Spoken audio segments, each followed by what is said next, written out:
Hey everyone, Bill Barhydt here. Welcome to the Abra Money 3.0 show where I talk about the future of money and technology. Today I'm excited to give you the final part of a three-part series I did with Saifedean Ammous, an economist and the author of the hugely popular book, The Bitcoin Standard.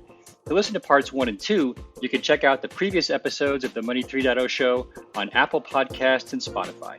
In this episode, we'll be talking macroeconomics, the state of the world today, and Saif's ideas around meat-based diets and government control run amok.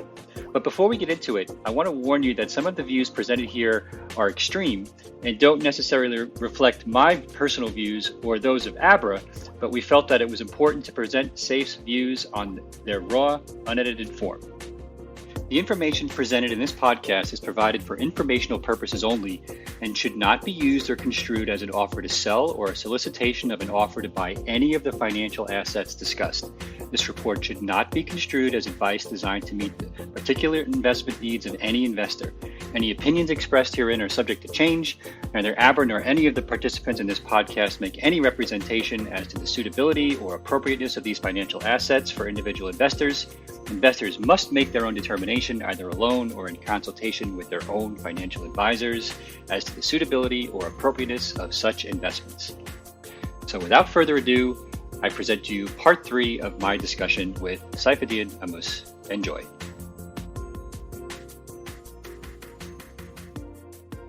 You've been very clear online in your thoughts on this. You've railed against government responses and overreach vis-a-vis, the world government's coronavirus response. What do you think we should be proactively doing as a society to address the current situation, or should we simply allow people to go about their business? I think I generally am an individualist, so I don't believe that groups can act. I don't think a society can do anything. I think individuals can take decisions, and I think individuals can take decisions jointly with other individuals who want to take decisions with them. So that's how I'd like to think of it. So my honest opinion is, first of all, I don't think government should be doing absolutely anything at all. Nothing they have done has been helpful. Everything they have done has been absolutely destructive. I think this belief that just because something is bad, therefore it follows that government must do something, and therefore that doing something is better than nothing, is I find it mistaken. I think you don't have to do something. Sometimes bad things happen, and doing something can make them worse. In fact, every time that you're going to be introducing the power of government, which is coercive and which doesn't have to deal with price signals and with market,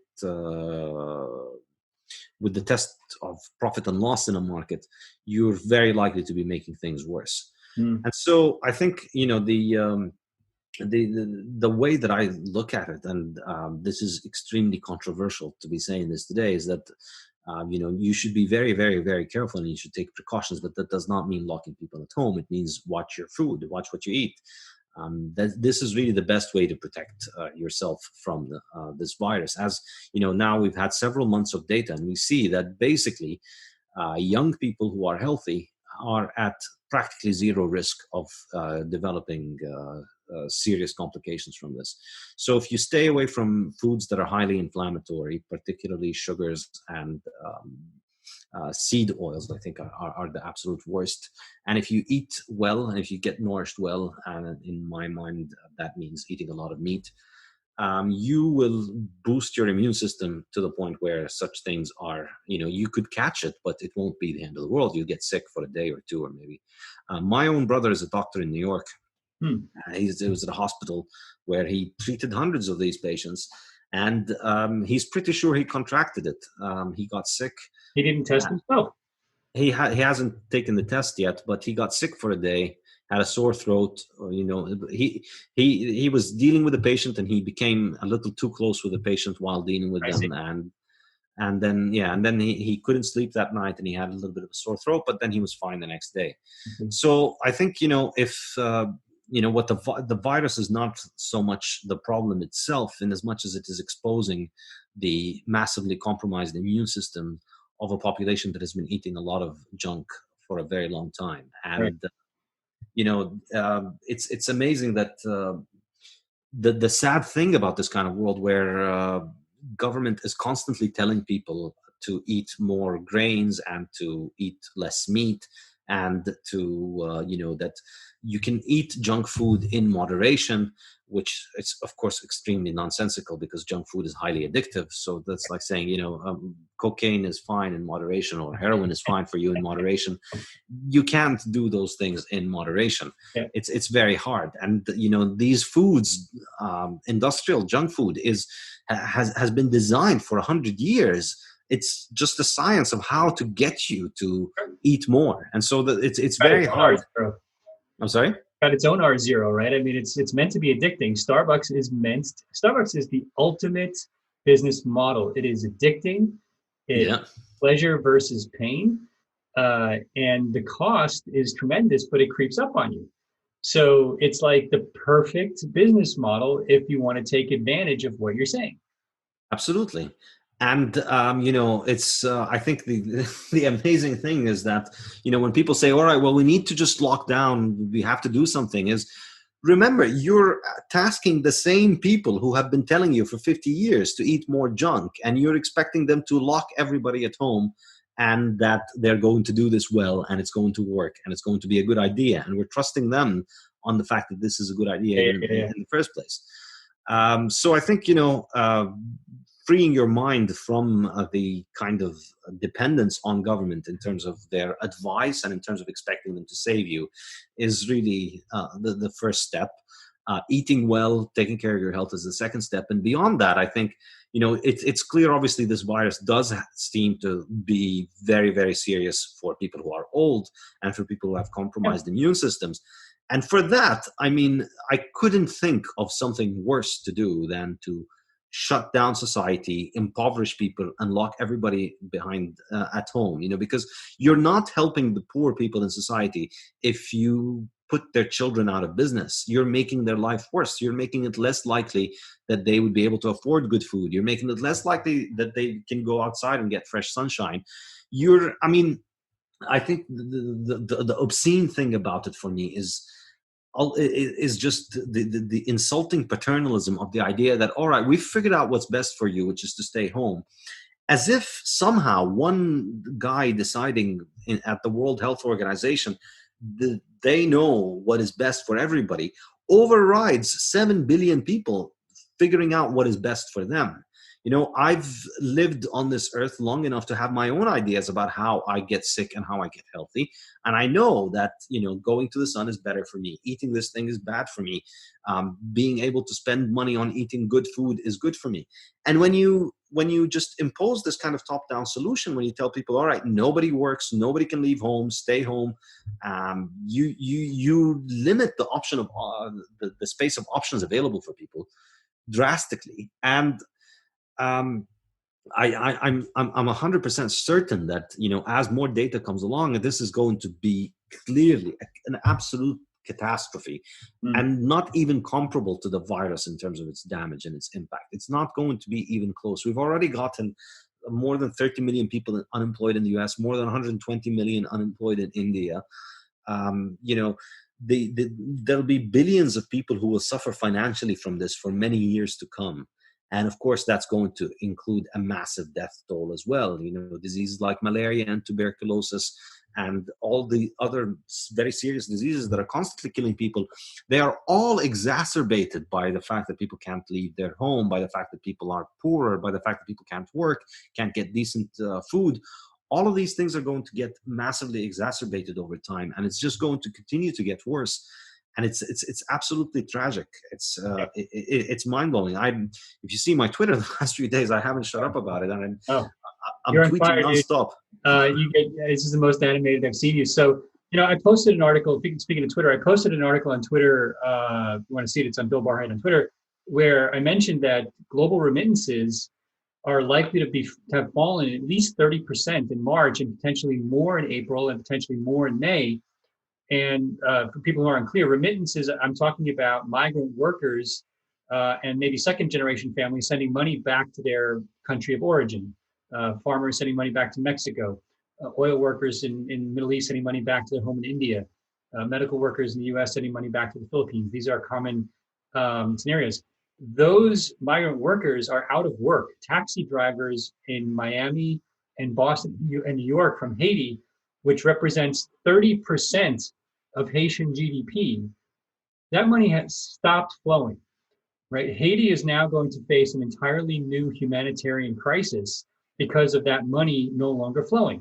Believe it or not, taxi drivers and their brethren represent over 20%, and some people believe 30% of GDP. If that money disappears, they're in a depression, regardless of what's happening in the rest of the world. Very true. I haven't thought this through to the degree you have, but it's obvious that the humanitarian cost of this is getting worse by the minute with no end in sight. And that really bothers me as somebody who's spent a lot of time on the ground in these places, because I don't see any other way out of this except to open up and let the chips fall where they may, because we can't print enough money to save everyone. No, and we're not printing money to save people. We're really digging them into holes of dependency. You're taking people out of the work and giving them a paycheck, and that's really the worst thing that you could do to somebody. Like it's take productive people and turn them into dependents of the state. It's absolutely terrible thing. And think about the impacts on culture, on productivity, on people's work ethic for many, many years to come, when work is going to become less and less important in their life, and universal basic income becomes more and more prevalent. I think the implications are just going to be absolutely tremendous. And it's just the hubris of people who thought, hey, let's make this one tiny little change and then everything will get better. I think it's now they're going to start saying, we're already seeing this kind of, well, this is, the no true Scotsman argument applied to the lockdown, no true lockdown. Mm-hmm. Now everybody is not happy, or they're going to start saying how, well, the lockdowns that were implemented are not exactly how I would have done it. So therefore, I can't be held responsible for this. I didn't do anything wrong. The kind of lockdown that I wanted would have involved these kind of steps only, but not those kinds of steps. And for me, this is an absolutely infuriating thing to hear, because it's not only the people who say this. First of all, assume that, okay, well, I'm going to impose this lockdown, which is going to restrict your movement, and they'd see nothing wrong with that. They also even go a step further and think, not only do I want to impose this lockdown, but also I want to, I want to violate your rights, but I also don't want anybody to violate my right to violate your right in the way that I want. It's like we're going to have government implement things, but it's going to be ideal and perfect. And, if government implements it a little bit differently, then it's no longer my idea. So I'm going to support them when they do it, but then if they do it differently, then it's not my idea and I don't bear responsibility for it. Well, you don't get to choose. Once you've accepted the notion that somebody gets to put a gun to somebody's head in order for public safety, you don't get to choose if that person is you or somebody else. You're going to end up at the other end of the gun. And so that's why you shouldn't support those things. And that's why you should just, do your own precaution. Yeah. I think really the embarrassing thing for the teen lockdown, for the people who want to lock down the world, is this ultimate inarguable fact, which is nothing can infect you if you stay in your own home or if you stay in your own hazmat suit. Get a hazardous material suit if you need to leave the house. And if you stay in your own home, you don't need to leave. So if indeed this really is the next Black Plague and it's going to cause hundreds of millions of deaths, people are going to kill themselves. They're not going to hurt you if you stay home, and you don't need to leave your home. The notion that you need to force others it's the mark of somebody who's immature. It's the mark of somebody who doesn't understand, doesn't respect themselves and doesn't respect others. When you think that, no, you guys don't understand how diseases work. I have this magical insight into how diseases work. And even though I can protect myself by staying home, I refuse to live in a society that is going to kill itself. And so therefore I have to put a gun to your head and force you to stay home and arrest you if you leave your house. Yeah. Wow. So, okay. Let's take a breath there. I'm going to try to ask you to generalize a little bit on, not just focus on Corona. I know there's a lot of people listening to this that totally agree with you, and I'm sure there's a huge percentage that don't. That's fine. How do you think in general about right-sized government? Are there services, do you think, that governments are better at providing than private industry at all? No, absolutely not. For anything in the world that can be provided with the threat of violence can be provided better without the threat of violence. But So building roads aren't provided under the threat of violence, for example, right? I mean, yeah, they are. How do you finance roads? By taxes mhm, or mhm. inflation, both of which are So you ultimately. would take it that far and say even roads are better off, by private citizens financing. Uh, Absolutely. I mean, we already have, the best roads in the world and the most functional roads in the world are almost always toll roads. They're privately owned. And in fact, this is something that's very common, that people think, well, nobody else would build roads. And in fact, the answer to that is that we have spent the last 50, 60 years massively over investing in roads because governments have taken that kind of ideological justification for it. In fact, this entire model of suburbia and the massive sprawl is heavily subsidized by the fact that government is paying for roads. So government charges everybody taxes and then builds the roads. That is a massive incentive for everybody to live their life around the road and utilize it. Because if you live in a small city and you don't want to have a city that is around, or I mean, in a small neighborhood that doesn't have large roads, people would build the roads that they need, and the roads would, they'd have a very high cost because you can't build a playground and you can't build a school, you can't build a house when you build a road. So there's a very high cost to roads. But when government can expropriate land for roads, and when government can expropriate taxes for the roads, we're going to end up with an enormous amount of it. And the result of it is that you end up with cities that are just essentially roads where everybody needs to continuously drive around all day to get everywhere. And the density of the population is very tiny, which is very low. Whereas, my favorite illustration of this is there was two aerial satellite photos taken at the same scale, at the same size, of the city of Florence and some interchange in Atlanta. And the two of them are the same size. You could fit the entire city of Florence, where all these incredible artists lived and worked for hundreds of years, and all these amazing things, and this financial center for hundreds of years of Europe. You could fit all of that in one interchange in Atlanta. Yeah. But that Atlanta is so much less densely populated because everybody needs to be continuously driving around the roads. So I think if we got rid of government providing roads, we'd have a much more efficient allocation for roads. We'd have more efficient town design. Interesting. Yeah, and I'll go even further. Even national defense, I think, can be provided privately, and police force and courts and all of that stuff. It can be provided privately. In fact, it already is. If you think about it, it's in the last couple of years, the number of private security contractors around the world has exceeded the number of police force around the world. Yeah. Now there are more people who work in private security than in police. And if you think about it, anybody who has actual serious money to protect, say a business or a jeweler or a bank, nobody counts on the police for their protection. They have their own private security. And I think that makes sense. As a taxpayer, I should not be forced to subsidize your highly insecure jewelry business in the middle of town with paying for my police from my taxes. I mean, you should be the one paying for it. Bars in New York City where you went to college do that, right? They'll hire probably policemen, but they'll hire them privately because they need their own. For whatever reason, they can't rely on the police for what they're doing, right? And that's in the West too. So I get your point there. How would you replace, like, so your wife murders you? I hope she doesn't, but theoretically, your wife murders you, and she needs to go to jail. How does that work in a model where there's no government-owned courts? I think the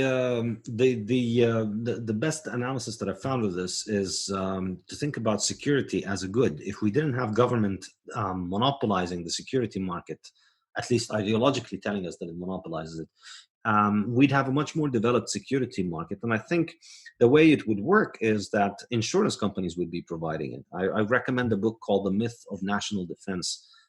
It's a collection of essays edited by Hans Hermann Hoppe. And in it, he discusses the insurance model. And he says, I'd buy an insurance from an insurance company, and obviously they now have an incentive to keep me healthy and to keep me safe. And that then will, over time, this business model, if you didn't have governments disrupting it, over time, that insurance company will invest in my own security. It will invest in deterrence. It'll say that if anybody kills my client, we're going to come after him and find them and hunt them down. And paying them a premium every year means that they'll do everything possible to protect you. And I think you're saying because their other customers would be watching, if there was no retribution against your wife for killing you, that they would lose their business from all the other people who they would. And also they'd have to pay out the insurance. They'd have to pay out the health insurance to the rest of my family. Hopefully not my wife who killed me. But they need me to stay alive for them not to pay insurance. If they let the people under their watch die, they go out of business and they get replaced by a better company that knows how to protect people better. So I guess in many ways your worldview on kind of live and let live is an extension of the Austrian model as well.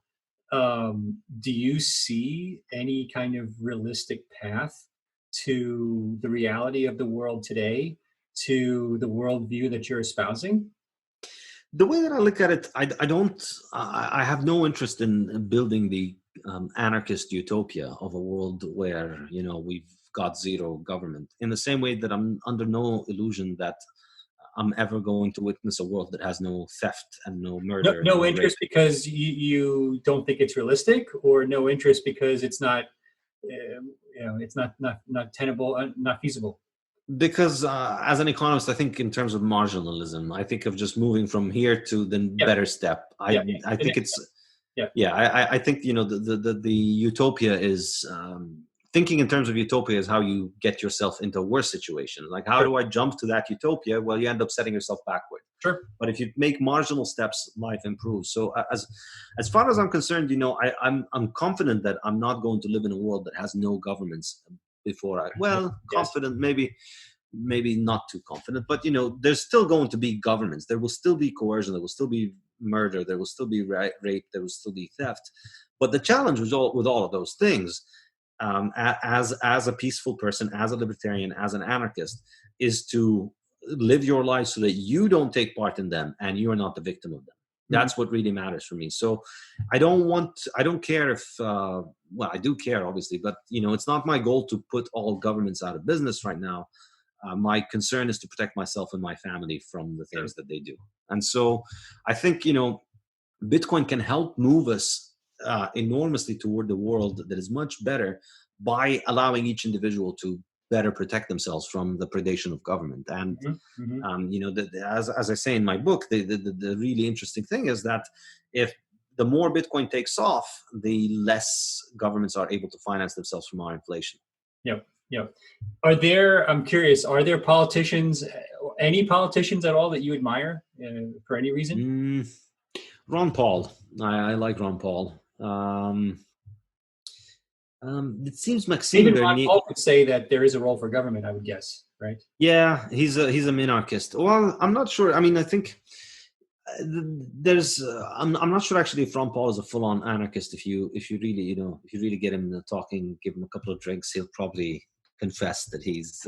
I did once at the round table, and I never asked him this, and I should have. Oh, really? He did have to. I think I'm allowed to say that. But I mean, I think these kind of purity tests are we're not getting rid of the U.S. government tomorrow so that Ron Paul and I can sit and argue about whether we should keep some semblance of it or not. But okay, so let's chunk it the way you described. Baby steps. I don't remember the word you used, but let's call it baby steps. 25 years sounds like a reasonable time frame for a few baby steps.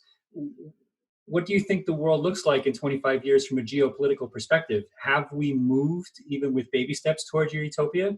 Or are we moving in the wrong direction like we have in the last few years? I think if Bitcoin is around in 25 years, then I can't see how we haven't moved in the right direction. I think it necessarily follows. If Bitcoin is around in 25 years, it's going to have to necessarily be bigger than what it is today. I think it's quite unlikely that it would just stick around and stay small. So if Bitcoin is already at a stage where it's, let's say, 10, 20, 30% of the global money supply or more, then it's already a serious threat for governments. It's already making governments,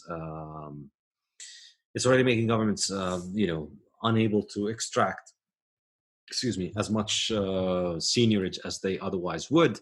So I can see it being more and more of a limit on government. And I think moving to a world similar to the gold standard, where governments need to spend from taxation and need to tax the money first before spending it, I think will enormously change the world. We don't have to go to the to my anarchist utopia. If we just go back to 1900 classical liberalism, 1890 classical liberalism, that world is an enormously better world than what we have today. Obviously not technologically. Our technology today is infinitely superior, but if you combine our technology today with that kind of political system where, just to mention some brief examples, you did not have a war on drugs, you did not have an FDA, you did not have a CDC, you did not have any of these organizations that are supposedly out there to look out for you, but really, like with everything that is free, if it's free, then you're not the consumer,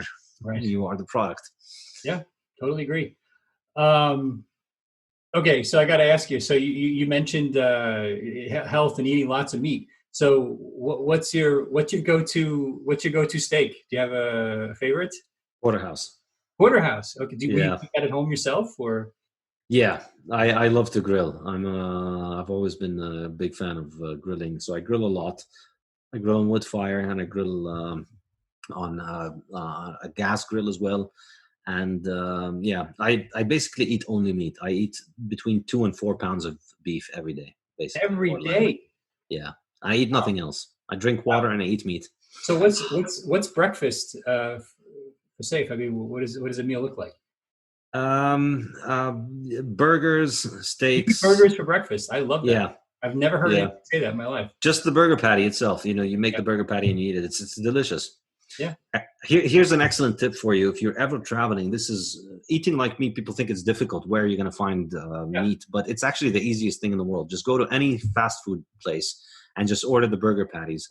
They will have them everywhere, and they're very fast. They're very cheap, and they're extremely nutritious and extremely delicious. So $6 at McDonald's, and you'll have 5-6 patties, and you'll be done. Now with the porterhouse, there's no potato, no veggies, no wine, just steak and water. Steak and water. Really? I've had all the other things all my life, and nothing tastes as good as the high or the clean feeling that you get when you've just had a lot of beef and nothing else. So you're staring at that baked potato, butter dripping off the side, and it's not going through your mind, oh man, I got to have that. No, not at all. Not at all. I mean, just imagine replacing that with another porterhouse, and now you're talking. Your wife's sipping a Bordeaux with her porterhouse, and there's no temptation. She's like, "Here, honey, relax, have a sip." Doesn't. I mean, to be fair, like I'm not. Meat and water is 99% of what I eat. I'll occasionally have a bite of something that my wife is having, or I'll have a little snack here and there. But I don't consider that stuff food. I consider it drugs. It's recreation. Plants are for recreation. They're not food. Yeah, very interesting. Well, you're a fascinating guy. We've been at this for a while. I think we're going on an hour and a half. So I think you're probably exhausted. I really appreciate the time. This has been. I do a lot of these, and this has been by far, a top 3, maybe even top 2 conversation. Might even be my favorite. So I got to process all of it and see. We may even have to chunk this up for our audience. So so people listening to me now may not realize that they're getting this in parts, but we'll see. So we're also when we release this, we're going to give away a couple of books. But I would strongly encourage everyone to go out. I have it on my Kindle. I carry it everywhere I go. It's on my phone. I actually look up reference stuff all the time. If I'm going to explain stock to flow, for example, I'll get out the formula from the book and I'll write it down, and I'll remember. Or if I'm talking to somebody about gold and the history of money, I used to go to the Ascent of Money, and that's been replaced with your book now. Nice. So I think it just makes more sense. So definitely buy the Bitcoin Standard and carry it on your smartphone. everywhere you go. It's the Bible for the Bitcoin space. If you are interested in where this is all going, you're a super interesting guy, Saif, and thank you so much for giving us all this amazing time. Thank you so much, Bill. It was a lot of fun chatting to you, and appreciate you giving me the chance.